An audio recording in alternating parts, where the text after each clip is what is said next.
Buonasera a tutti.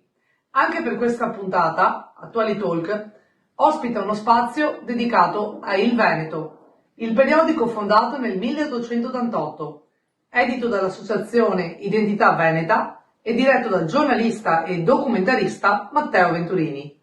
Oggi vi voglio parlare di turismo. Il Veneto, nel 2024, quindi lo scorso anno, ha superato i 73 milioni di presenze, con una crescita di arrivi internazionali ed extraeuropei. Una regione che vuole lavorare per soddisfare i visitatori dall'estero, con una sensibilità legata alla sostenibilità. In questo periodo è ripartito il turismo invernale, con le montagne in cima alla classifica, in testa, evidentemente, seguite dalle città d'arte, che sono una meta ambita durante tutte le stagioni dell'anno. Dei visitatori che vengono ad ammirare la regione, il 58% viene per cercare tranquillità e qualità. Parlando del periodo attuale, ci avviciniamo alle feste natalizie. Dobbiamo quindi parlare dei mercatini di Natale, che in Veneto si estendono dalle sponde del lago di Garda fino alla costiera adriatica, passando ovviamente per le montagne. Tra questi mercatini spicca il Christkindlmarkt di Verona, che, situato nell'iconica città di Romeo e Giulietta, colpisce per la sua atmosfera romantica e suggestiva. A Bardolino, invece, sul lungolago, le bancarelle e la ruota panoramica la fanno da padrone, offrendo una vista mozzafiato. I giardini di Natale di Asiago, invece, attirano per le loro specialità montane e culinarie e grazie all'atmosfera inimitabile. Spostandoci, arriviamo nella città di Bassano, famosa per il Ponte degli Alpini e per la grappa vicentina. Una città che brilla, illuminata dalle luci natalizie e che invita a festeggiare all'interno dei suoi variopinti e caratteristici localini.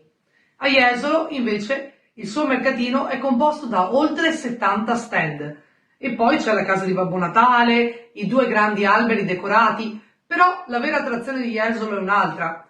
È la spettacolare esposizione di presepi realizzati con ghiaccio, sabbia e sassi. Una cosa unica nel suo genere, un'esposizione artistica di oltre 750 metri. L'incanto però lo troviamo anche passeggiando per città come Treviso, Mestre, Padova, Venezia, che sono addobbate a festa con le loro luci natalizie e che già hanno al loro interno il vero spirito del Natale. E come sempre io ora vi saluto, vi auguro un buon Veneto regione, un buon Veneto giornale e una buona serata.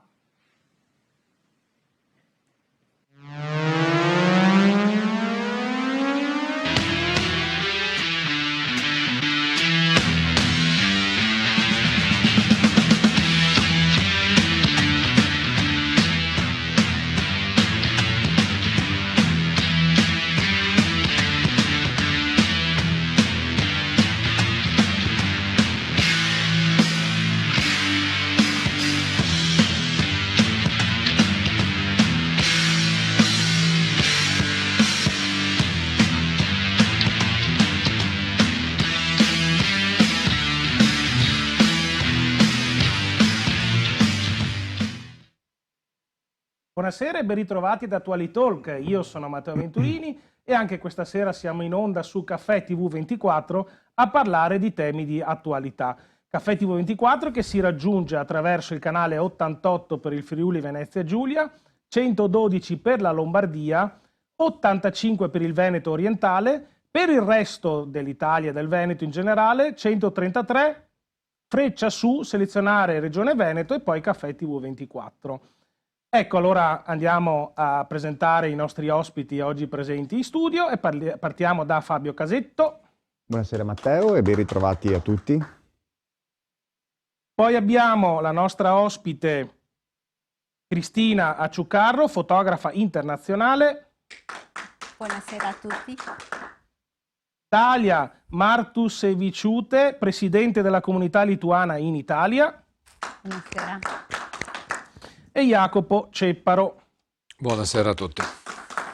Ringraziamo anche i gentili ospiti in studio. E come sempre andiamo a vedere il punto di vista del nostro amico giornalista Alessandro Biz, che ci introduce un pochino alla puntata. Buonasera. al pubblico di Attualitalk, al conduttore Matteo Venturini e agli ospiti in studio. Quando parliamo di turismo nel 2025 non parliamo solo di economia, parliamo di come è cambiato il nostro modo di muoverci, di scegliere e di vivere il mondo. Perché rispetto a 20 anni fa siamo in un'epoca totalmente diversa. Un tempo erano le agenzie di viaggio con i loro cataloghi a decidere in pratica dove andavamo. Proponevano la destinazione, l'albergo, il pacchetto. Oggi no. Oggi il viaggiatore sceglie da solo. Le piattaforme online, da Booking agli aggregatori, hanno democratizzato la visibilità. Un B&B nel bosco può avere la stessa forza di promozione di un hotel da centinaia di camere. È una rivoluzione. Internet ha liberato l'offerta e ha cambiato le regole del mercato. E a questo cambiamento il Veneto ha risposto da protagonista. Siamo la prima regione d'Italia per presenze turistiche e lo siamo grazie alla qualità diffusa, dalle grandi città d'arte alla montagna, dalle spiagge alla campagna fino all'offerta dell'Alpe Adria, che oggi rappresenta uno degli assi più dinamici d'Europa. Un territorio che vive sempre di più un turismo di prossimità, internazionale, culturale, outdoor, un mosaico che 20 anni fa era difficile immaginare. E poi c'è il Natale, un tempo identità e tradizione, oggi in alcuni contesti quasi un tema delicato. Arriviamo perfino a vedere scuole dove si evita di parlare di Natale per rispetto, come se celebrare le proprie radici potesse offendere qualcuno. Rispetto sì, sempre, ma cancellare ciò che noi siamo, questo no, perché le tradizioni non sono esclusione, sono riconoscimento di una storia comune. E non vale solo per il Natale. Durante l'anno molte tradizioni stanno sparendo. Feste di paese, riti locali, momenti comunitari. Non perché non abbiano valore, ma perché la società corre, cambia, digitalizza tutto. E allora la domanda è: che cosa vogliamo salvare di questo passato che rischia di scivolare via? E soprattutto, siamo ancora in grado di trasmetterlo ai più giovani?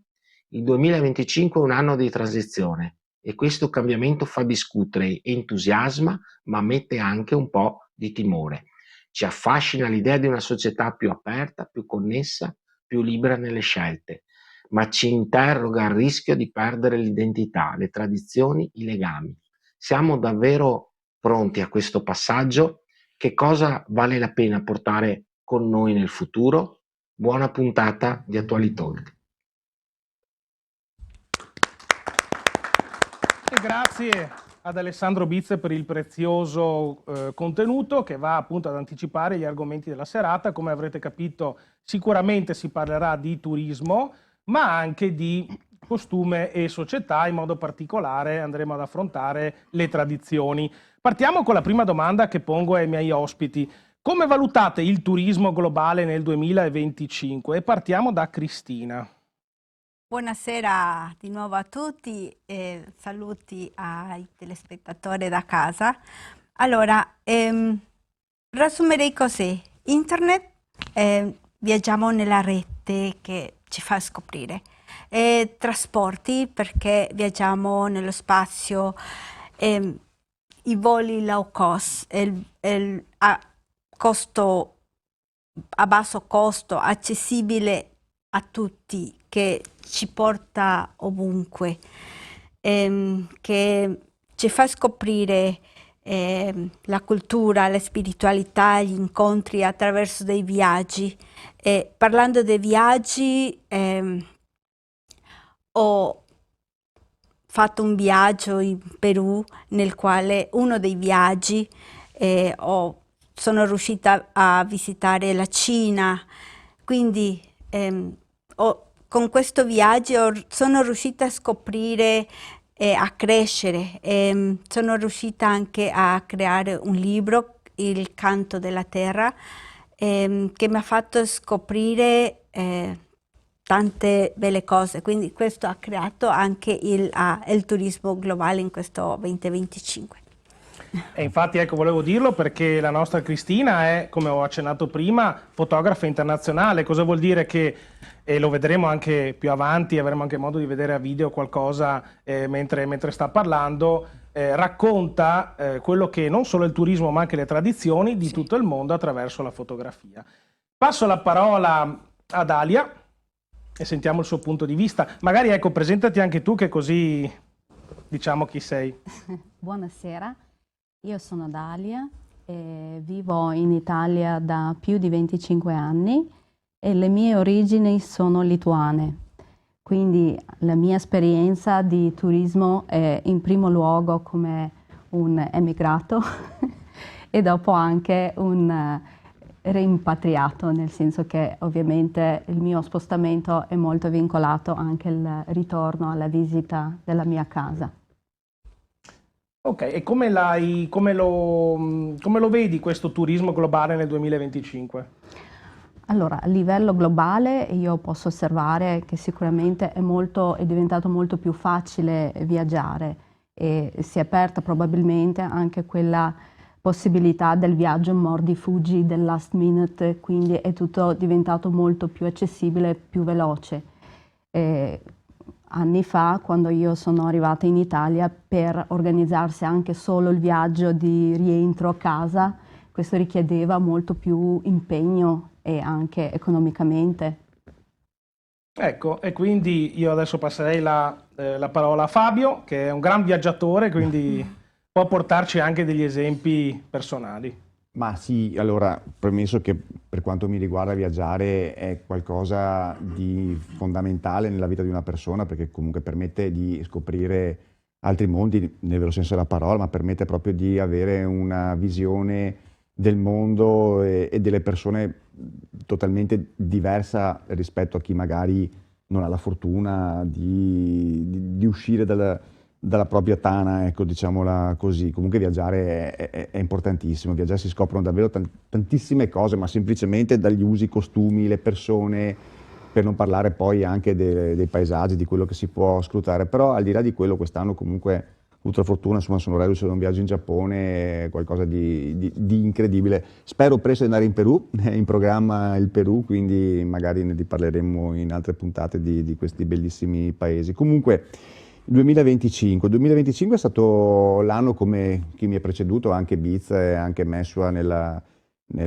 promo iniziale, è stato l'anno che comunque ha visto la montagna come protagonista, soprattutto le Dolomiti sono state prese letteralmente d'assalto da orde di turisti che, diciamo, non tutti purtroppo così diciamo appassionati veri di montagna, e ciò ha causato un aumento poi anche dei soccorsi, ha causato un sovraffollamento, questo fenomeno dell'overtourism, e dall'altro lato anche con l'arrivo di turisti soprattutto asiatici, quindi penso a appunto giapponesi ma soprattutto arabi nelle zone dell'Alto Adige, penso appunto tipo Ortisei, mi viene in mente, insomma quest'estate ero su e è cambiato nel giro di pochissimi anni tanto proprio le facce che vedi girando per la città, e questo ha fatto sì che poi sono aumentati anche vertiginosamente i prezzi, perché il potere d'acquisto di questi nuovi turisti è di gran lunga superiore a quello di noi italiani. Si pensi che una camera di un albergo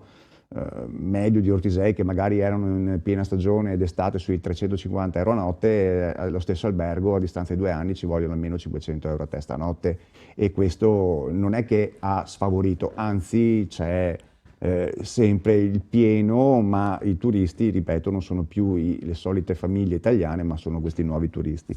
Altri fenomeni che comunque a cui abbiamo assistito quest'estate è stato un po' ovunque il sovraffollamento, penso anche a tutte quelle immagini che abbiamo visto in televisione, sempre delle montagne. Si è avuto un leggero calo medio, parlando a livello globale delle località marittime, c'è stata una piccola flessione sensibile, insomma, nella Riviera Romagnola, piuttosto che Jesolo, piuttosto che comunque le località quelle più gettonate, come si suol dire, ma come dicevamo prima, chi non è andato al mare quest'estate sembra veramente che abbia scelto la montagna, ogni sentiero era preso d'assalto, e lo dico anche un po' così con una vena critica da appassionato di montagna, insomma, anche chi mi conosce, insomma, sa che sono anche istruttore di trekking a tempo perso.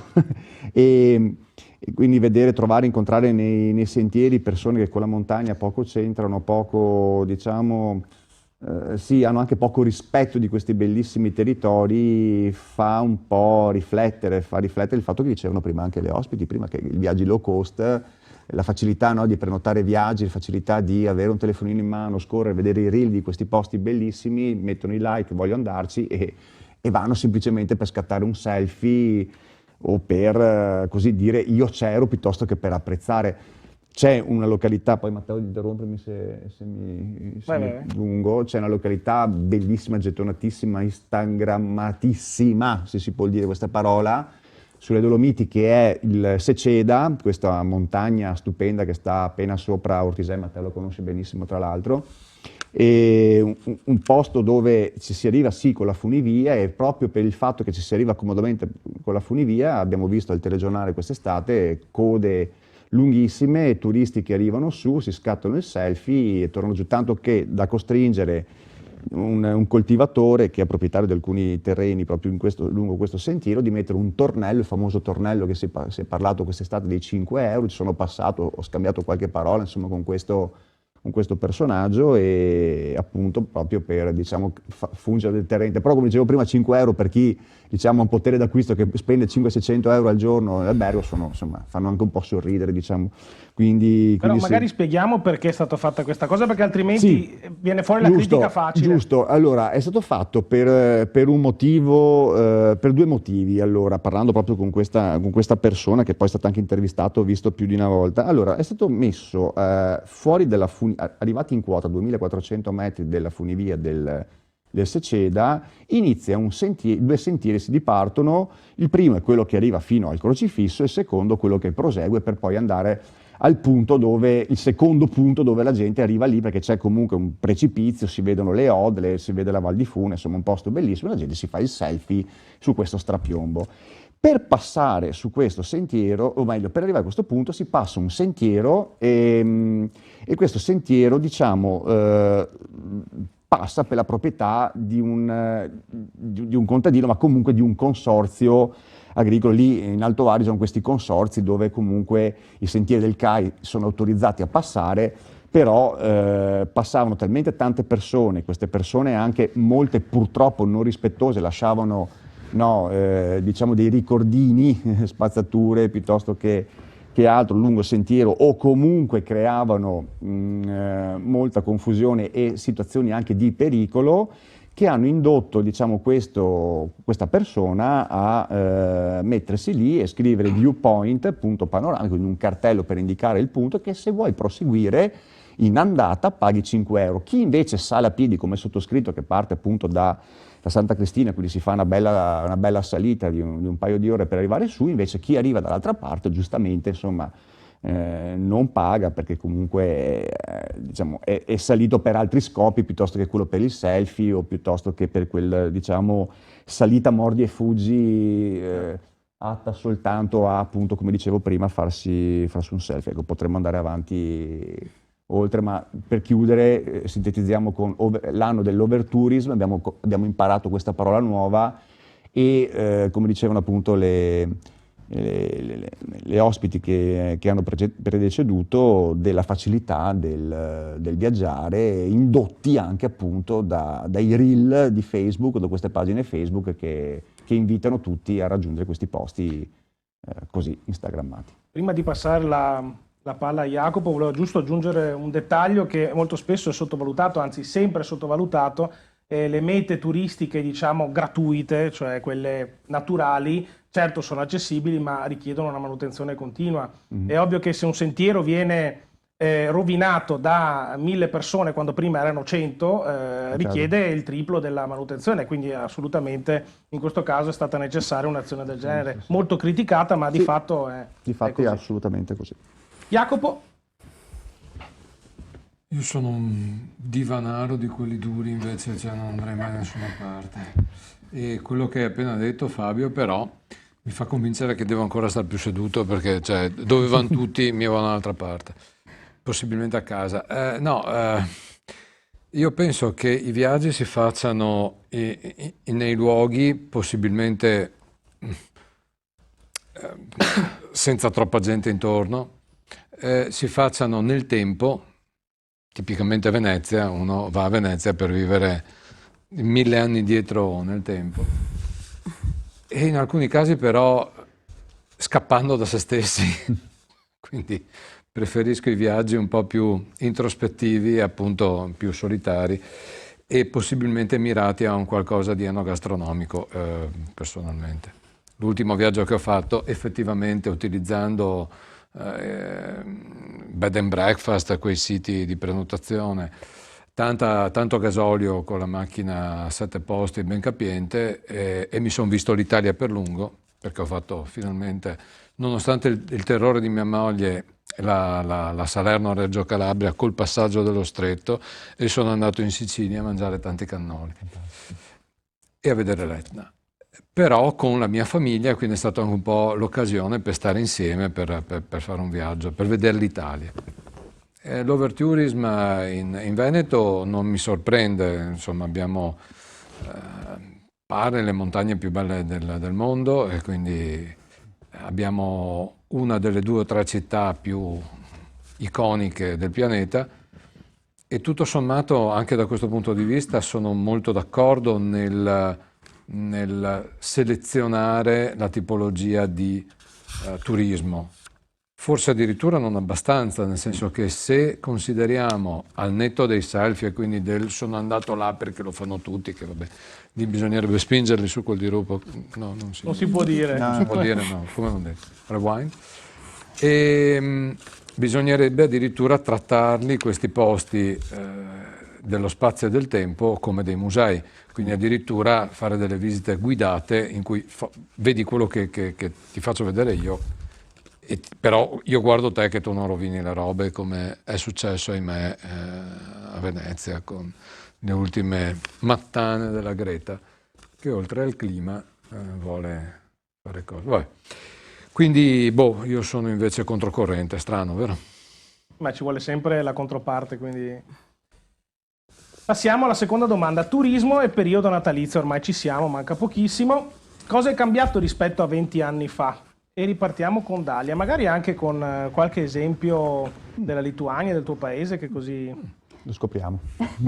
Beh, mi fa molto piacere parlare del mio paese, e potrei andare avanti ore a parlarne, perché tutto il mio tempo libero è dedicato alla mia comunità di lituani in Italia, che sono fondate in 13 regioni italiane, e anche nel Veneto siamo attivi. E quindi uno dei momenti proprio preziosi per noi è il rientro a casa per le festività, e il momento in cui ci ricongiungiamo con i nostri familiari. E vivendo all'estero da più di 20 anni, io ho vissuto proprio tutti i passaggi della Lituania che è cambiata, perché saprete che Lituania è un paese che è uscito dall'Unione Sovietica negli anni 90, e quindi ha fatto il suo percorso per ritornare quella che è Europa.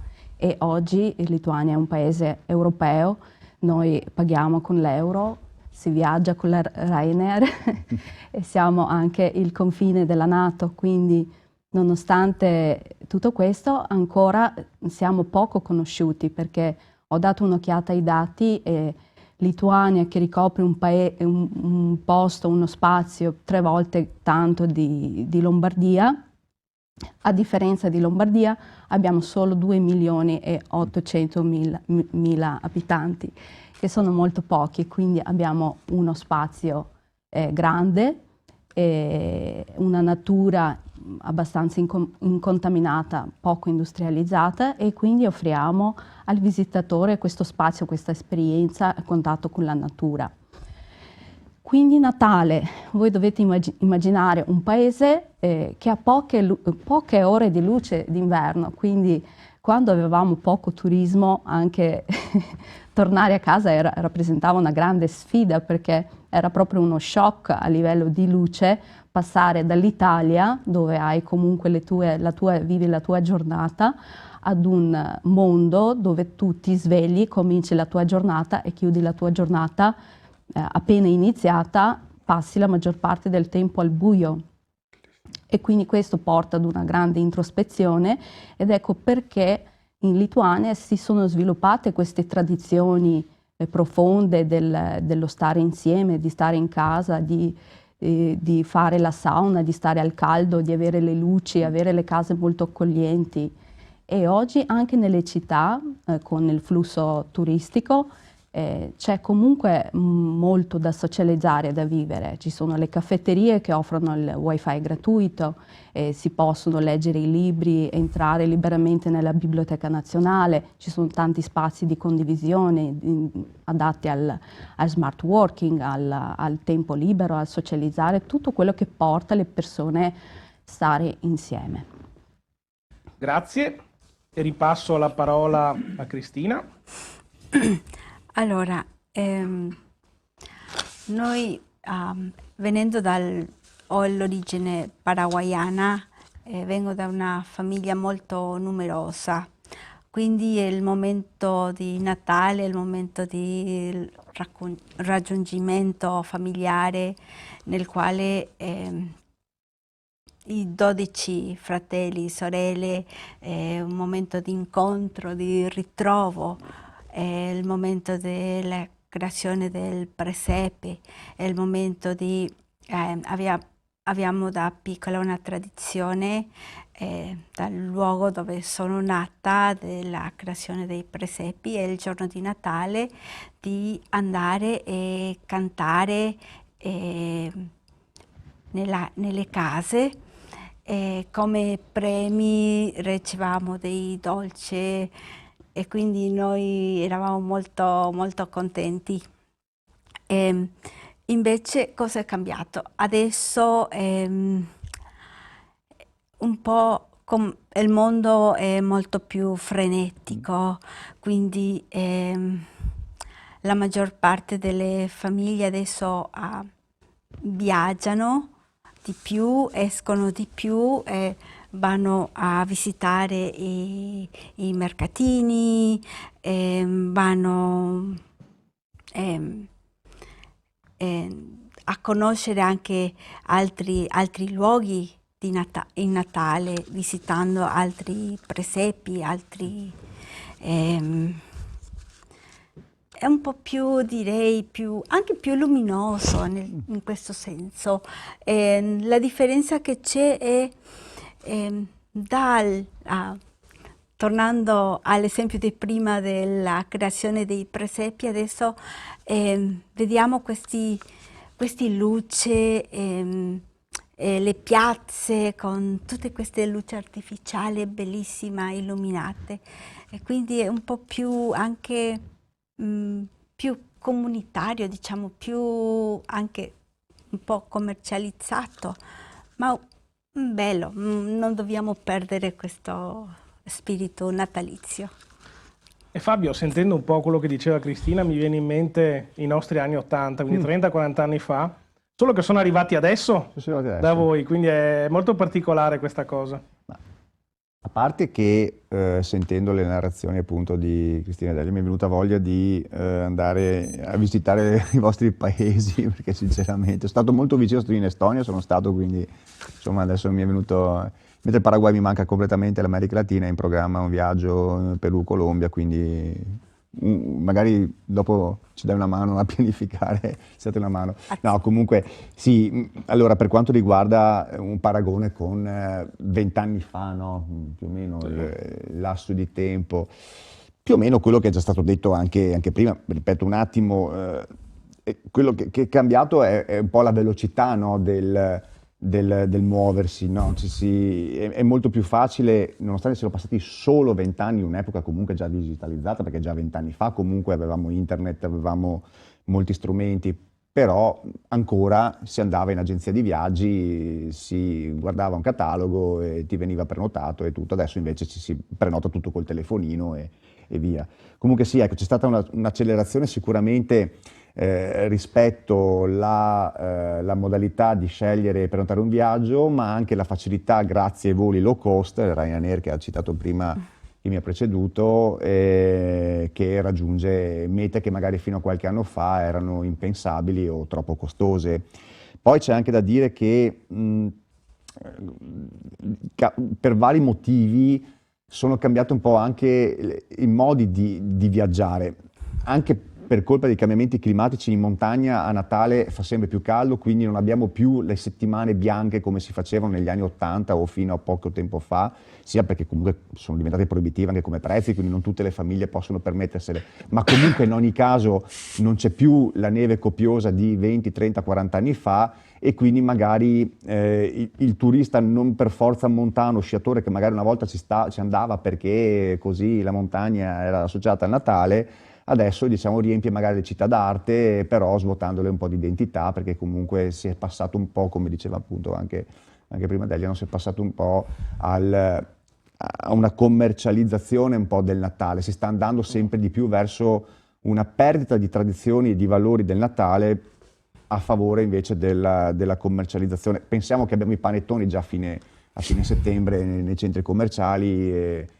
e comincia a sentire Last Christmas il 15 di novembre, quindi insomma sì, qualcosa un po', diciamo, qualcosa si sta perdendo, no? Una volta si faceva l'albero l'8 dicembre, e dall'8 dicembre cominciava comunque la tradizione del Natale, sentivi il Natale, cominciava l'avvento, cominciava tutto quello che anche le pubblicità del Natale, le luci, le luminarie, il clima, la famiglia, cioè si entrava proprio in uno status natalizio che coinvolgeva grandi e piccini, e comunque c'era molto la famiglia, si stava insieme, chi aveva la fortuna davanti al caminetto, comunque erano 20, 30, 40 anni fa dei Natali differenti rispetto a quelli di oggi. Insomma, adesso l'ho sintetizzata un attimo, ma comunque abbiamo ancora spazio, penso. Guarda, io stavo pensando una cosa, visto che ne abbiamo parlato anche in altre puntate, Vacanze di Natale 83, Sì. girato a Cortina,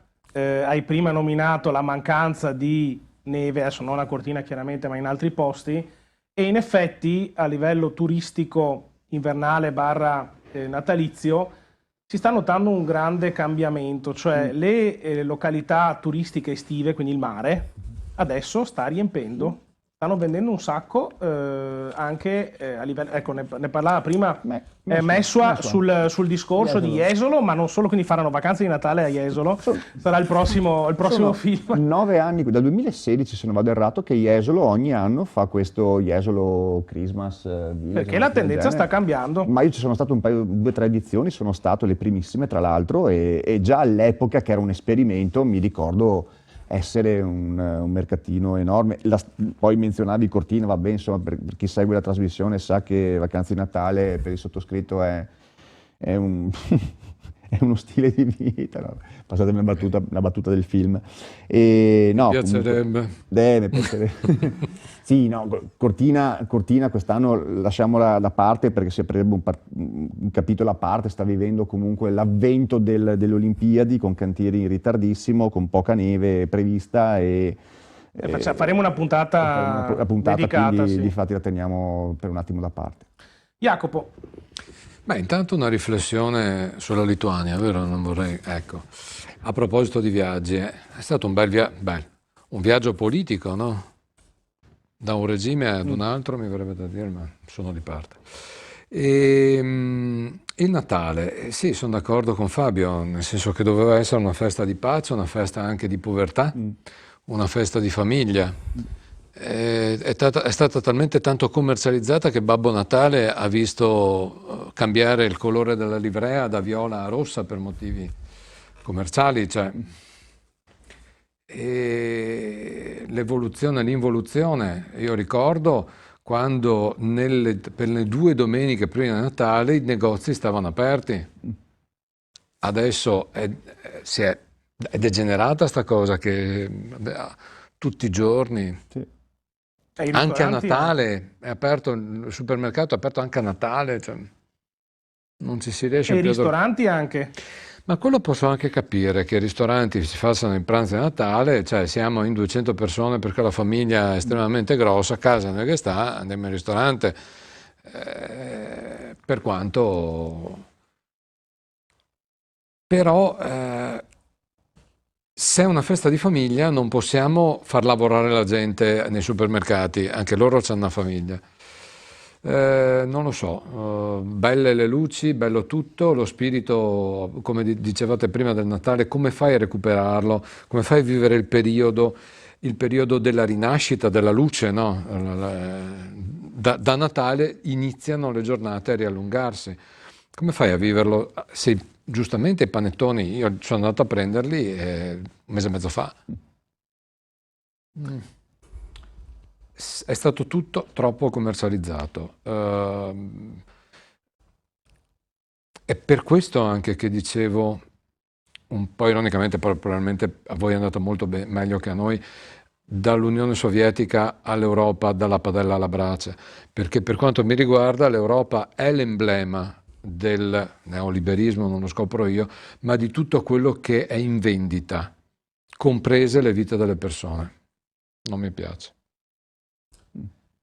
Parliamo ancora di Natale, ma questa volta dal punto di vista, non dal punto di vista turistico, ma dal punto di vista delle tradizioni.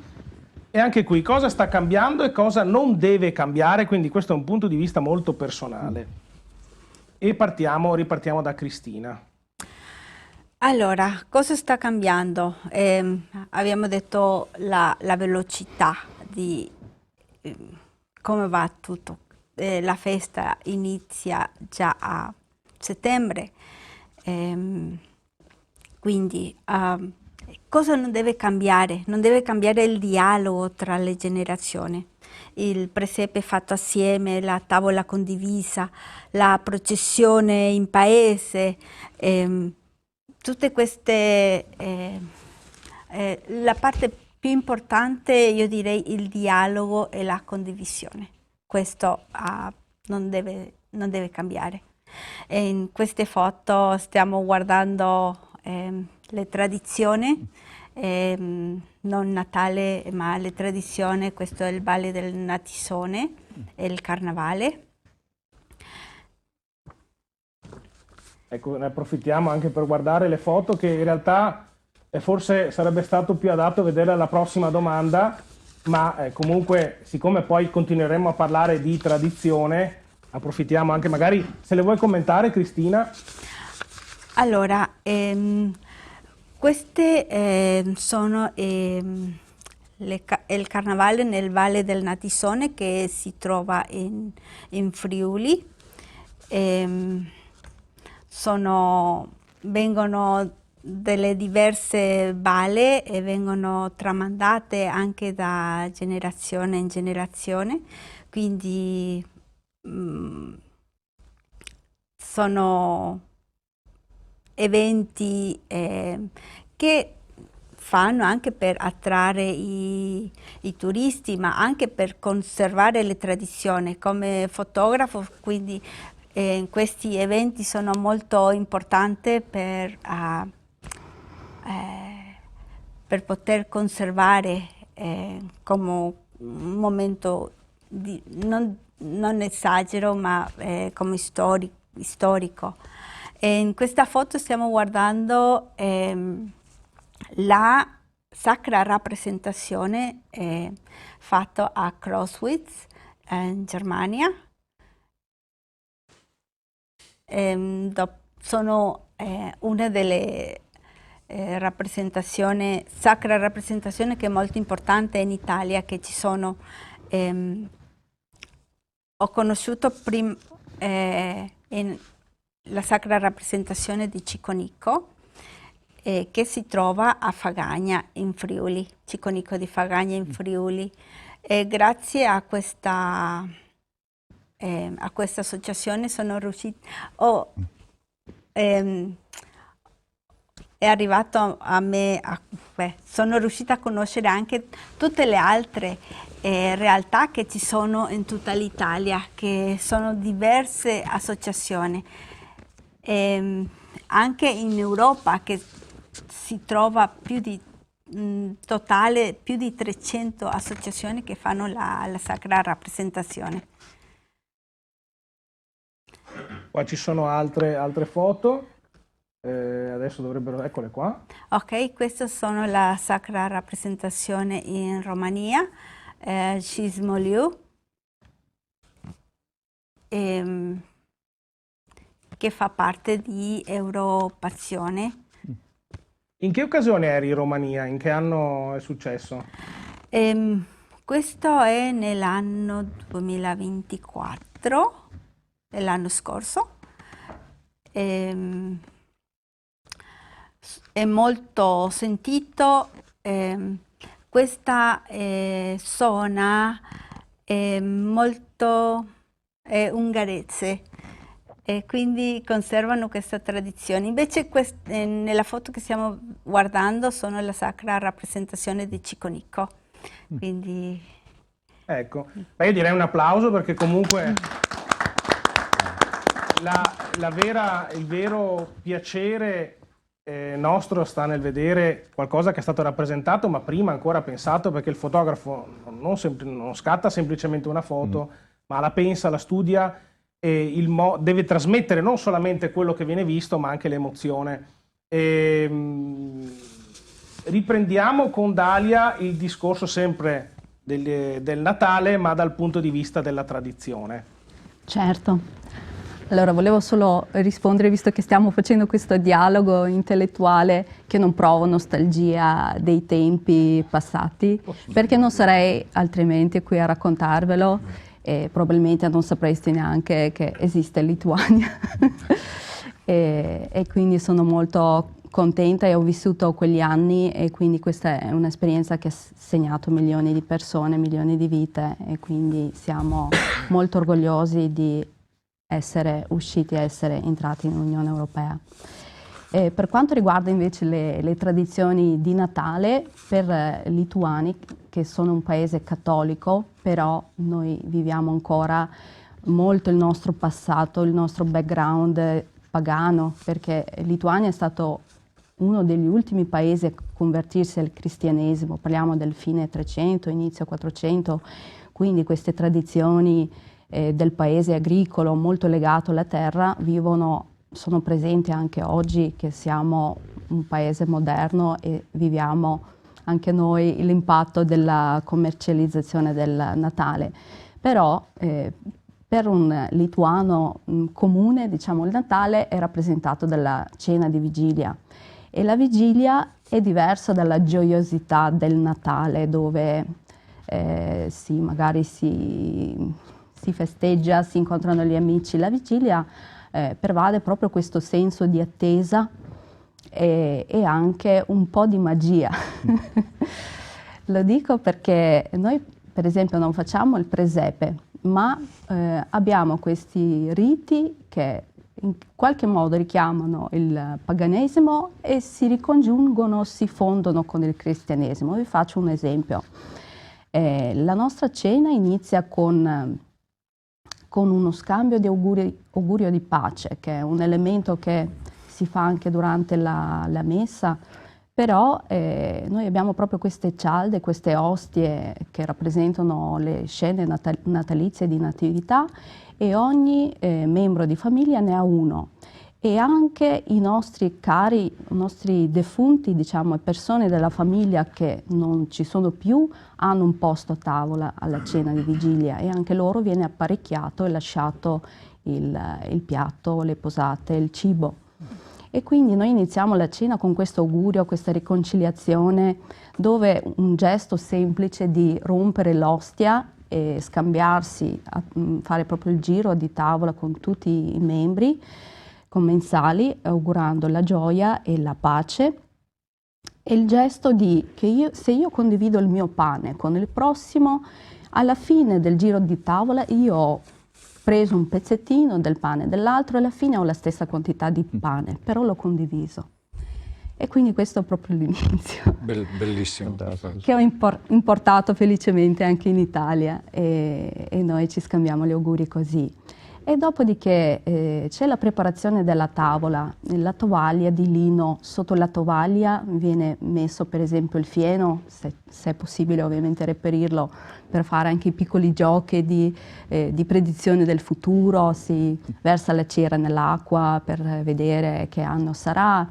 Ci sono le pietanze che devono essere non a base di carne, devono essere 12. In Lituania si mangia molto la ringa, quindi il tavolo della vigilia lituana sicuramente avrà almeno 4-5 versioni di aringa marinata, e quindi è un momento proprio di condivisione, anche di attesa proprio, di consapevolezza che dal giorno successivo queste giornate corte cominceranno un pochettino ad allungarsi, e quindi è un momento proprio di riflessione, di fermarsi, di ristabilire le connessioni e le relazioni con le persone, e quindi questo è quello che mi piace di più. Grazie, perché questo è proprio un bellissimo racconto di tradizione per l'appunto, ed è esattamente controcorrente a quello che sta succedendo adesso, che stiamo correndo e invece la si rallenta, ma è una cosa molto bella perché dovremmo imparare molto da questo. Quindi Jacopo, che ne dici? Ci facciamo organizzare un viaggetto in Lituania? Guarda, mi è venuta veramente voglia, io da divanaro mi è venuta veramente molta voglia di vedere questo paese. Queste erano le nostre tradizioni, no?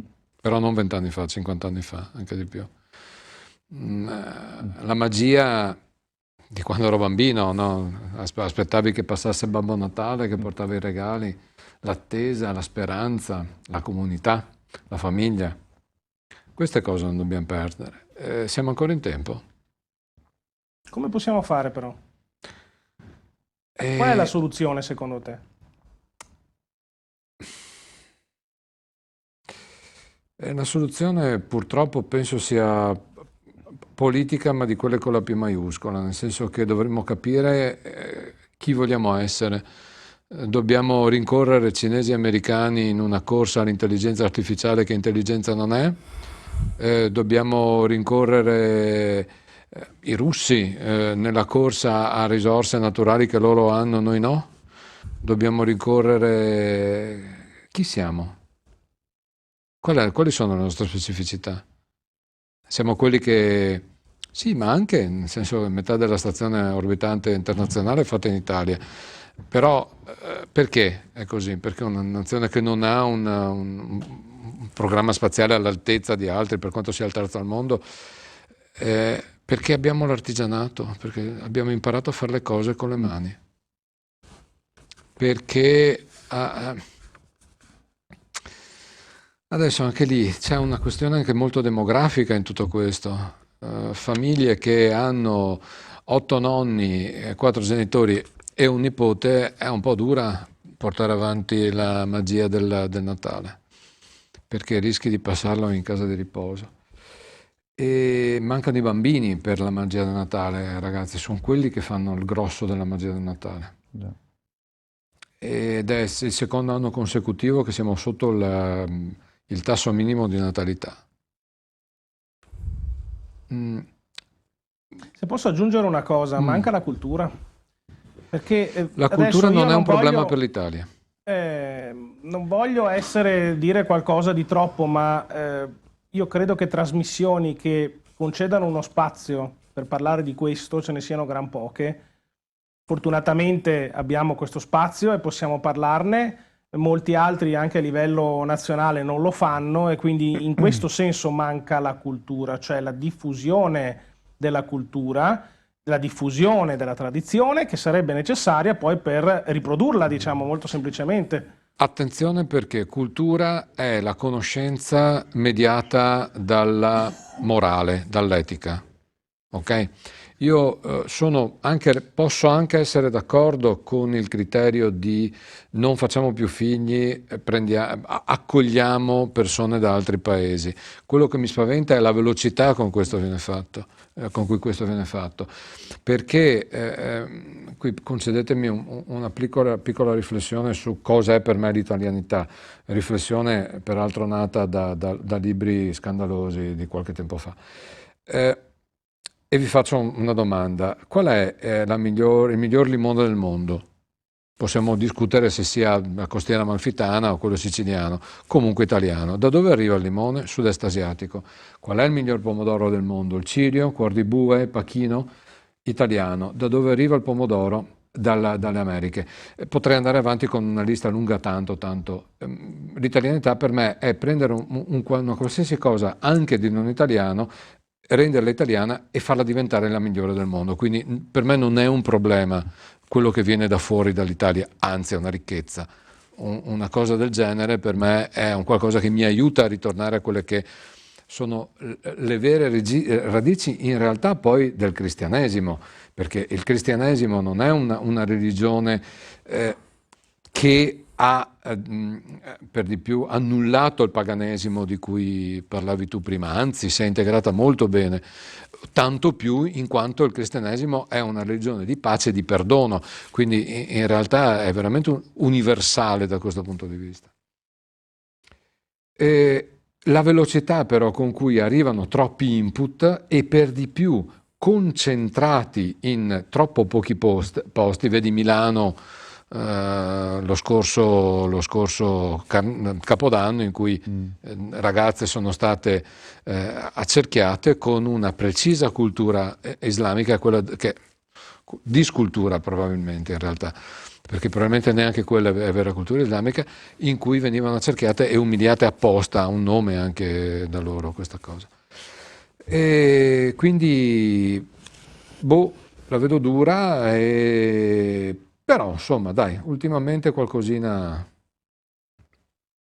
sta migliorando. Siamo fiduciosi. Sì. Fabio? Parli la domanda a livello personale come... No, stavamo parlando di tradizioni sempre del Natale. Del Natale. Che cosa stiamo parlando di cosa dovrebbe cambiare, che cosa è cambiato, Ma cosa non deve cambiare. Cosa non deve cambiare. Secondo me, quindi mero punto di vista personale, non deve cambiare le tradizioni, appunto, che come diceva chi mi ha preceduto, sembrano in qualche maniera offuscate o un po' dimenticate. Sentir parlare le ospiti appunto di paesi comunque lontani, non solo come chilometri, ma anche come, diciamo, cultura, tradizioni, mi fa veramente fare un balzo indietro di un po' di anni e mi ha risvegliato dentro di me, come penso anche buon Jacopo, ha fatto rinascere, risorgere dei ricordi di bambino, quando si aspettava il Natale, perché vabbè, al netto è comunque quando si è bambini è tutta una magia, tutta una festa, è tutto bello, a maggior ragione il Natale, aspetti il Babbo Natale, aspetti i regali, aspetti di vederti, di stare a casa da scuola, quindi insomma c'era tante attese, l'avvento non era solo quello, diciamo, religioso, ma c'era tutta un'altra serie di sottoavventi che specie i bambini non vedevano l'ora di vivere. Però al netto di questa, torniamo sulla riflessione, credo che quello che è stato detto questa sera è fondamentale e dà già lei una risposta, dà già lui una risposta, tornare un po' alle tradizioni. Quali tradizioni? Quelle del paese, del luogo dove siamo nati, le nostre tradizioni. Io sono cresciuto che il Natale si passava in famiglia, si passava con un pranzo, nonostante io sia magro, ma comunque la nonna preparava tanto, si giocava poi per terra nel salone con i cuginetti ad aprire la scatolina di Lego piuttosto che il regalo che arrivava, e si passava tutta la giornata a giocare, a raccontarsi, eccetera. E si giocava a tombola e si guardava il film di turno in televisione e se la passava così. E alla fine della fiera era molto sentito anche proprio per stare insieme. C'era l'immancabile messa di mezzanotte piuttosto che quella della domenica mattina, poi a volte si faceva anche il bis perché magari si andava con i parenti a quella della mattina, con gli amici, e quindi era anche un momento di condivisione non solo religiosa ma anche proprio dello stare insieme. Oggi si sta insieme ma a chilometri di distanza con un telefonino in mano. Non è secondo me la stessa cosa. Questo è anche cambiato secondo me nelle festività in generale, che c'è sempre molto più, noto più distacco, si sta sempre meno uniti. È vero, anche c'è un fenomeno anche demografico, comunque ci sono meno bambini, comunque sono molte famiglie frammentate, ok? C'è un problema di anzianità, perché comunque, che se ne dica, l'Italia è un paese vecchio, ed è difficile trovare il nonno e la nonna che, se un genitore fa un figlio a 40 anni, il bambino magari a 7-8 anni si ritrova il nonno che ha 80-85 anni e, per quanto in forma, ma non è come io che avevo la nonna di 57 anni. Sì. È diverso, ok? E quindi si stanno perdendo molti riti, molte ritualità, anche per questioni demografiche. Jacopo, che ha preceduto prima, ha toccato un tasto che secondo me è il valore aggiunto che diceva anche Matteo, no? Di Falcultura. Credo che questa sera sia uscito un dato molto importante che secondo me spesso non consideriamo.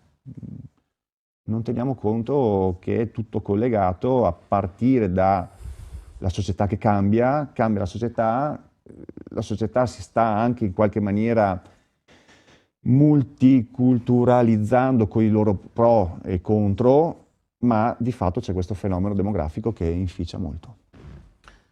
Ecco, prima della pausa pubblicitaria volevo fare un altro giro tra gli ospiti, quindi sempre parlando di tradizioni, ma per quanto riguarda il resto dell'anno, quindi escludiamo in questo momento il Natale e parliamo delle altre tradizioni, che tra l'altro molte di queste stanno scomparendo. Come possiamo fare per tenerle vive? Riparto proprio da Fabio. Tradizioni. Allora, l'Italia è un paese veramente bellissimo per quanto riguarda le tradizioni, ma tradizioni, ci sorrido, è anche la gita fuori porta del 25 aprile o 1 maggio, tradizioni è la Pasqua, tradizioni è i 15 giorni di vacanza al mare, dove chiudevano le fabbriche, si andava al mare, si stava tutti quanti al mare, ci si trovava davanti sotto l'ombrellone come i film anni 80. Cioè, ci sono anche veramente, la sociologia secondo me è una scienza molto, molto affascinante, perché ti permette di leggere la società sotto molti profili. Io ho fatto questa un po' così, digressione, ho dato una lettura molto più easy, come direbbero gli inglesi, di quello che è. Però, tornando un po' al punto, Matteo, alla tua domanda interessante, bisognerebbe veramente, secondo me, tu prima hai chiesto a Jacopo la soluzione, no? Quale sarebbe la soluzione per ritrovare un po' queste tradizioni? Secondo me ci sarebbe una soluzione, che è quella di fermarsi un attimo, fermarsi e cercare di capire chi siamo, quindi ritrovare un po' anche di identità, perché secondo me abbiamo un po' perso tutti, italiani, paraguayani, lituani, un po' tutti abbiamo perso, e tutte le 200 rotti nazioni che compongono il mondo, abbiamo un po' perso anche un po' l'identità, chi siamo, da dove veniamo e essere orgogliosi di dove veniamo e chi siamo. Poi anche, per carità, è giustissimo viaggiare, è giustissimo, lo trovo una ricchezza anche quella di stasera, di confrontarsi con mondi lontani, in tutti i sensi, dicevo prima, è una ricchezza. Torniamo a casa tutti presenti questa sera, torniamo a casa arricchiti, secondo me. Era voluta la puntata così, proprio per il confronto. Chapeau, perché ogni volta si torna a casa sempre con qualcosa in più da questa trasmissione, almeno personalmente. Tu hai usato la parola identità, guarda, proprio dietro di te ci sono altri due aggettivi, qualità e passione, che vanno molto d'accordo con identità. Beh sì, vanno a braccetto, ma tornando al filologico, quindi parlare con persone. Io sono reduce tra l'altro da Expo Osaka, un mese fa ero a Expo Osaka. Io credo che sia stata una delle giornate più belle degli ultimi anni, e mi ha fatto ricordare Expo di Dubai, Expo di Milano, dove tu cammini e ti trovi nell'arco di qualche chilometro quadrato persone da tutto il mondo, ti fermi a parlare con persone che sai che non rivedrai mai più, ok? Che è difficile che rivedrai nella tua vita, e che comunque ti fermi a raccontare, a parlare di tradizioni, di modi di vivere, di viaggiare, di tutto. Sono stato allo stand della Colombia, mia moglie ha lavorato per lo stand della Colombia a Expo Milano, e quindi ogni anno riusciamo a ritrovare i suoi ex colleghi di lavoro, ed è ogni volta una festa, stare un'ora e mezza nel padiglione della Colombia a parlare delle cose più assurde, di confrontarsi, raccontasse, poi siamo andati alle stand del Perù, quindi conosci altra gente, è stupendo, è bellissimo, però ognuno, quando parlavamo, ognuno era fiero in quel momento lì, a distanza di, non so, 10-11 mila chilometri da casa, ero e i colombiani, i peruviani altrettanto, comunque eravamo italiani, colombiani, peruviani, tutti i cittadini del mondo, ma era bellissimo avere manifestare le proprie radici, la propria cultura, le proprie tradizioni, raccontare anche un po' chi era. Stai dando ragione a Trump? No, non sto dando ragione a Trump, assolutamente, lungi da me, però è stata un'esperienza che veramente suggerisco a tutti una volta nella vita di provare. Quindi dai, per chiudere Matteo, insomma mi sono anche un po' dilungato, credo che bisogna un attimo soffermarsi, faccio un sunto, soffermarsi, pensare che siamo da dove veniamo e guardare anche un po' al passato o meglio, capisci il futuro guardando un po' il passato. Se vedi che stiamo andando verso una direzione, dovremmo, visto che abbiamo ancora la possibilità di, come diceva anche prima Jacopo, in qualche maniera insomma, di sterzare o di revisionare, perché no? Abbiamo gli strumenti, mettiamoli in gioco. Hai parlato di Expo e anche la prossima volta sicuramente darai un occhio in più di riguardo anche al Paraguay. Quindi adesso passo la parola ovviamente a Cristina e sentiamo la sua opinione. Assolutamente. Io direi che le tradizioni, cosa fare per mantenerlo vivo, no? Quindi io direi che dobbiamo iniziare da casa, da mamma, da nonno, da zio, educare ai bambini, fare il dialogo tra le generazioni, anche uscendo fuori, tenere vivo l'associazionismo, ecco, scusate. Bravissima, sì. Per esempio la Proloco. Parlando di Proloco e associazione, stiamo guardando la Sacra Rappresentazione che si celebra ogni venerdì santo, quindi queste fotografie sono di Ciconico di Fagagna. Quindi è incredibile come grazie anche alle fotografie che si riesce a trasmettere tante cose, Emozioni. le emozioni. Per esempio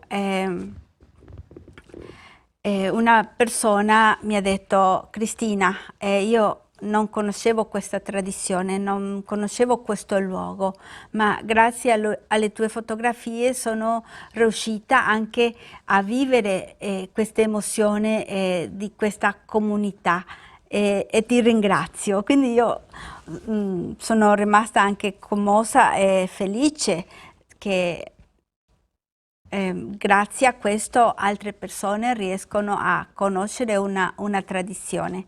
E come abbiamo visto anche nelle fotografie c'erano il carnavale, c'erano anche le fotografie del Valle del Natisone prima. In queste fotografie abbiamo visto le Sacra Rappresentazione a Romagnano Sessia, che ha una storia di più di 300 anni, e una fotografia che anche c'era prima è la foto di Nettuno, che è un'altra Sacra Rappresentazione.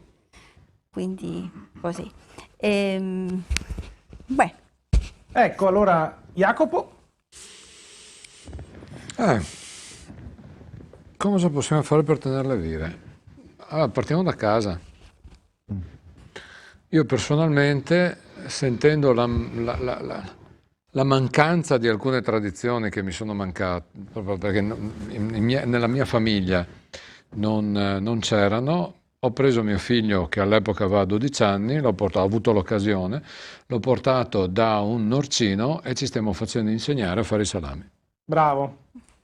Ne parliamo spesso di questa cosa, ma è molto bella perché è proprio la nostra terra, la nostra tradizione. Quindi... E da qui ho traslato, perché mi è capitato anche per sbaglio, e le cose più importanti della vita avvengono per sbaglio, di fare il medico di campagna in un paese, Due Carrare, che ha una sua frazione che si chiama Ponte Manco, che è uno scorcio di Medioevo. C'è questo piccolo fiume con questo salto d'acqua di 1 metro e il mulino.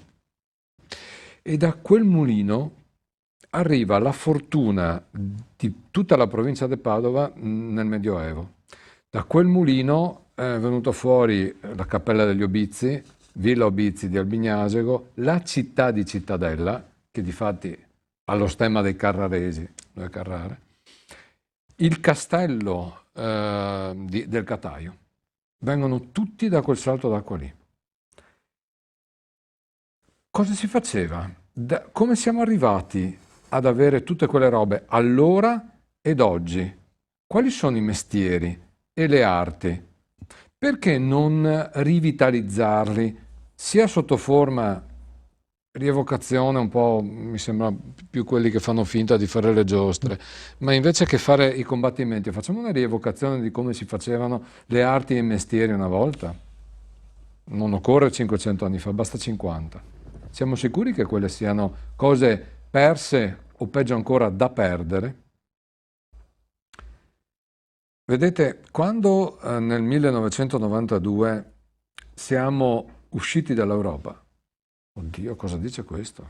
Sì, nel 1992 siamo usciti dall'Europa, c'era lo SME, il Serpentone Monetario Europeo, sono stati fatti dei giochi in borsa, la lira è stata buttata fuori da questo sistema di precambi fissi. E 2 anni dopo siamo stati ricacciati dentro a forza e si sono indebitate Francia e Germania per rimetterci dentro il serpentone monetario europeo, perché non il nord Italia, non il Veneto, la riviera del Brenta stava facendo chiudere il 30% delle manifatturerie tedesche e francesi solo facendo scarpe. Se voi andate sulla riviera del Brenta non è rimasto più niente. Siamo ancora in tempo. Però dobbiamo ripartire da casa nostra. E guardate che sono io il primo, io ho 3 figli, io sono laureato, faccio il medico, e do per scontato che tutti e 3 dovranno laurearsi. Bene, ammetto che questo è un ritardo culturale. Siamo additati, facciamo in realtà molta autoaccusa del fatto che abbiamo solo il 7% di laureati, che è la media più bassa dell'Europa. Dopodiché si scopre che la sola città di Milano ha tanti avvocati quanto nell'intera Francia. Dopo si scopre che non abbiamo più medici, ma il numero di medici ogni 100 abitanti è il più alto d'Europa. Quindi i laureati ci sono. Forse chi sa fare delle scarpe fatte bene no. Vanno riequilibrate le cose. Mea culpa. Vero. Chiudiamo il cerchio con Dalia. Sono assorta ad ascoltare tutte le testimonianze, però la mia riflessione è stata un po' rendermi conto che io in qualche modo in questo mio stato di straniero in un certo senso sono anche fortunata, perché questo spaesamento e la nostalgia con la quale vivo dal momento in cui ho cambiato casa mi ha fatto generare anche delle risorse e uscire a cercare altre persone, i miei compaesani, socializzare, cercare le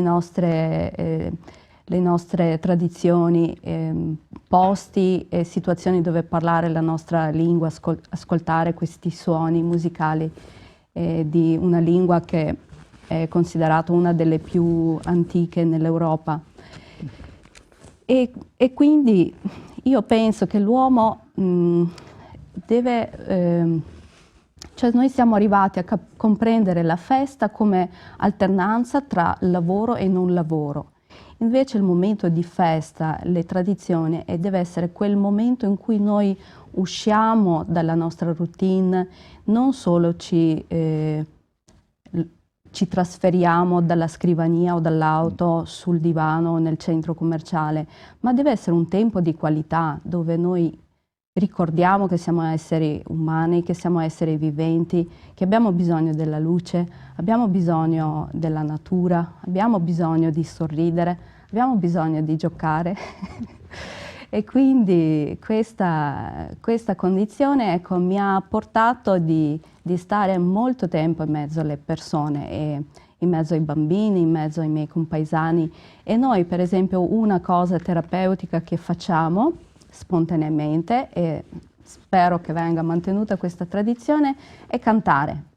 Noi siamo famosi per i nostri canti polifonici, e questo è un modo proprio di creare la connessione, perché quando tu cominci a cantare non devi cantare più forte degli altri, devi essere in ascolto e sintonizzarti con la voce di chi ti canta a fianco, e con la polifonia addirittura c'è proprio il modo di intonare il canto e dopo ripetere lo stesso canto con un leggero ritardo, creando queste proprio onde sonore. E questo nostro modo di esistere, di stare insieme, proprio fa parte della nostra tradizione, perché in Lituania ogni 4 anni c'è una grande manifestazione, un festival dei canti e di danze popolari, dove in un evento solo possono raccogliere anche 20.000 comparse che cantano, ballano nell'unisono, creano queste figure negli stadi dove non si guardano le partite, ma si guardano queste forme di fiori, di sole che vengono creati col movimento della danza, e quindi immergersi proprio una settimana, dedicare una settimana ogni tanto a vivere un'esperienza che ti sconvolge, che ti fa pervadere. Ecco, questo secondo me è il modo di vivere la vita. Bellissimo. Un applauso meritatissimo, sono tutte bellissime esperienze raccontate. Allora, adesso ci prendiamo qualche minuto, una pausa pubblicitaria, non cambiate canale, restate con noi. Rieccoci in diretta su Caffè TV24. Passiamo al prossimo argomento ed ultimo, anche perché il tempo è volato, abbiamo parlato di tante cose. Il 2025 è l'anno del cambiamento e la società sta pian piano mutando. Cosa ti piace, cosa ti spaventa in questo passaggio epocale? Dalia. Proprio la prima. Sì. Grazie. Cosa mi spaventa? Allora, è il fatto forse che diciamo ogni cambiamento ha 2 lati, quindi da un lato porta il benessere, opportunità, dall'altro ci sottrae qualcosa, e quindi in questa sottrazione noi viviamo anche probabilmente la nostalgia.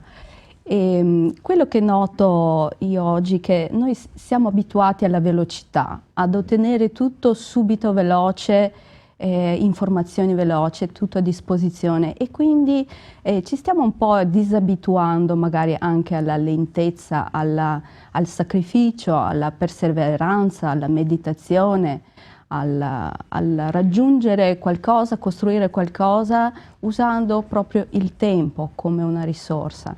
Quindi un po' questo, diciamo, la mia riflessione, se dovessi proprio rivolgermi anche ai ragazzi, non so se di parlare proprio di rallentare, di non pretendere di avere tutto subito. Ecco. Saper aspettare. Cristina. Allora, mi piace il fatto che siamo più connessi. Invio un messaggio, io ritorno quando sono partita dal Paraguay per poter parlare con la mamma. Io dovevo chiamare al vicino che allo stesso tempo va a casa sua a chiamarla, quindi lei viene a casa. Dopodiché riuscivamo a comunicare. Dopo la tecnologia è cambiata, quindi è arrivato Facebook, quindi era un po' più veloce, e adesso invece con WhatsApp è istantaneo. Quindi questo è una cosa positiva. Un'altra cosa, siamo più disposti a viaggiare, siamo più disposti a conoscere. mi spaventa invece la velocità, nel senso che la velocità nel quale ci dimentichiamo le cose. Mi spaventa il fatto di perdere la memoria. Per quello io continuo a fotografare, per poter conservare, per testimoniare, per poter trasmettere. Così la tradizione qualcuno se lo può ricordare, lo può vedere anche con la fotografia. Lasciare un'eredità, insomma. Lasciare una eredità. E quindi io sono onorata in questo senso di poter contribuire in Paraguay, in Italia, in Europa e in tutti i luoghi dove la cultura diventa casa. Un applauso. Jacopo? Hanno già detto molto, nel senso che la velocità delle informazioni, la velocità della comunicazione è un modo, dovrebbe essere un modo per assicurarsi. In realtà vedo che sta alimentando molte paure. C'è quasi la compulsione, c'è la necessità ossessiva di avere una risposta subito, perché se no. Non c'è più il gusto del riflettere, non c'è più il gusto di non scattarsi la foto di fronte a quel panorama, ma sedersi e passare delle ore a immaginare come si è arrivati geologicamente quasi ad avere quel panorama. La velocità delle informazioni e della comunicazione, come dicevo all'inizio puntata per quanto riguarda il turismo, non vorrei che fosse in realtà una fuga da noi stessi, e questo è un problema. Dovrebbe essere unicamente una connessione, però se abbiamo paura, e qui lasciamo perdere tutte le psicosi dei giovani, ma c'entrano molto, abbiamo paura di non essere abbastanza nel confronto con gli altri, e allora inizia a diventare un problema. Allora vai in quel posto stupendo per farti un selfie, per dire l'ho fatto anch'io, ce l'ho, manca. Dai te stesso al posto. Una cosa molto interessante è sapersi fermare, perché adesso a me viene in mente, io sono un amante della montagna, e effettivamente scattare una foto ovviamente è bello perché insomma vai a immortalare il momento, però è anche vero che si potrebbe rimanere ore a guardare ogni singolo angolo di uno scorcio e troveresti sempre cose nuove, quindi e questo manca effettivamente. Cioè la gente corre, ma devo tornare indietro perché poi devo andare in albergo, perché poi devo fare questo, devo fare quell'altro. Bisognerebbe passare più tempo rilassati, sono il primo a dirlo perché io sono anche il primo a correre, quindi ecco, ma bisognerebbe fare effettivamente così, dedicarsi del tempo per migliorare la qualità sia delle nostre tradizioni, come dicevamo prima, sia del nostro turismo, ma anche della nostra società, perché poi tutto è a cascata e arriva anche la società. Fabio, così andiamo a chiudere il cerchio. Ma mi aggancio a te, poi ti rispondo. E qualità e passione, lo chiedevi prima, no? Coltivare le proprie passioni per migliorare la qualità della vita, anche credo che sia un po' una connessione fra le cose. Del 2025 cosa mi piace, cosa non mi piace? Allora, senza dubbio è stato l'anno dell'intelligenza artificiale, non neghiamolo, è stato l'anno in cui proprio non si parlava altro che di ChatGPT, Gemini, tutte queste nuove piattaforme, queste nuove, riducendolo, applicazioni che la stragrande maggioranza, insomma, delle persone che utilizzano un telefonino, uno smartphone, quest'anno chi non ce l'aveva se l'è scaricato. Poi sull'uso che ne viene fatto si può aprire una puntata a parte, ma ne abbiamo già parlato e probabilmente, conoscendo Matteo, ne riparleremo ancora in futuro. E proprio perché questa serata ha separato molto di velocità, di connessione, eccetera. Siamo arrivati, non dico alla saturazione perché non possiamo sapere se si è arrivati quando e si arriverà, se si arriverà a una saturazione della velocità e delle interconnessioni, però comunque già il fatto che Facebook credo che sia il primo o secondo anno che ha visto un deficit, cioè ha avuto uno sbilancio, no? Un bilancio negativo, ecco, chiamiamolo così, non mi veniva la parola, o anche altri social network. L'ho letto recentemente, tra l'altro, una fuga dei social network, quindi evidentemente le persone di positivo, ecco, rispondo alla domanda cosa c'è di positivo, stanno cominciando a accorgersi che probabilmente abbiamo perso un po' di anni a rincorrere qualcosa di virtuale a scapito delle nostre passioni, ok? Di quello che invece è tutto quello che abbiamo narrato questa sera, legato alle tradizioni, legato a quello che è i contatti umani. Quindi, diciamo, se da un lato l'intelligenza artificiale, e ce la metto dentro anche, e dopo vi dico perché, anche nella parte positiva, perché potrebbe, con un utilizzo corretto, con una giusta programmazione, con una giusta cultura specifica, la si può utilizzare bene. Dall'altra parte, cosa non mi piace, cosa non mi è piaciuta, cosa non mi piace o cosa non mi piacerà, se questo è il trend, che ci possa essere ancora, se non avverrà un'inversione di tendenza o questo soffermarsi che tanto è uscito questa sera, la paura che ci sia una sorta di impersonificazione di qualsiasi cosa, dai lavori a semplicemente alle professioni, no? Mancano le professioni artigiane, come diceva prima buon Jacopo, tanti laureati, con tutto il rispetto per tutti i laureati, perché ci mancherebbe altro, anzi benvengano e sempre positiva, ma a scapito mancano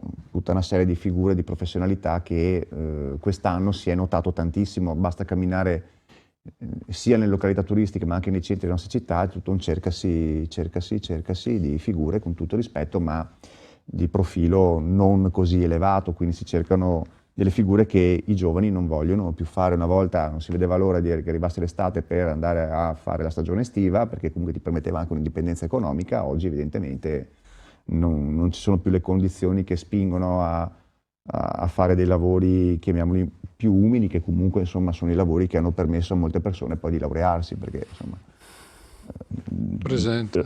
Ecco, raccontiamo un po' com'è il nostro tessuto sociale, soprattutto quello veneto. E ecco, quindi sì, di cosa ho paura? Ho paura che questa inversione di tendenza non arrivi, o che l'intelligenza artificiale, se la metto nella casella positiva, la metto anche nella casella delle cose di cui ho paura, che potrebbe totalmente annientarci se non abbiamo una testa funzionante per poterla utilizzare con parsimonia, con le dovute diciamo, capacità. Bene, un applauso ai nostri ospiti che questa sera ci hanno accompagnato. Io passo ai saluti finali e partiamo da Fabio Casetto. Grazie Matteo, grazie agli ospiti per questa piacevole chiacchierata e scoperta anche di altri paesi, e ringrazio tutti e alla prossima. Cristina Acciucarro. Grazie per questa opportunità e andiamo assieme in Paraguay, in Perù. In Bolivia. Dalia Martuseviciute. Spero di averlo detto bene, perché l'ho detto 2 volte solamente. Giustissimo, Perfetto. è solo lungo. Mi ha fatto molto piacere ricevere l'invito di partecipare a questa puntata, di dialogare e avere questi confronti, e colgo l'occasione per augurare a tutti anche un sereno Natale, che sia bello. Brava. Jacopo Cepparo. Grazie a tutti e buona serata e buon Natale. I nostri ospiti in studio, il nostro pubblico.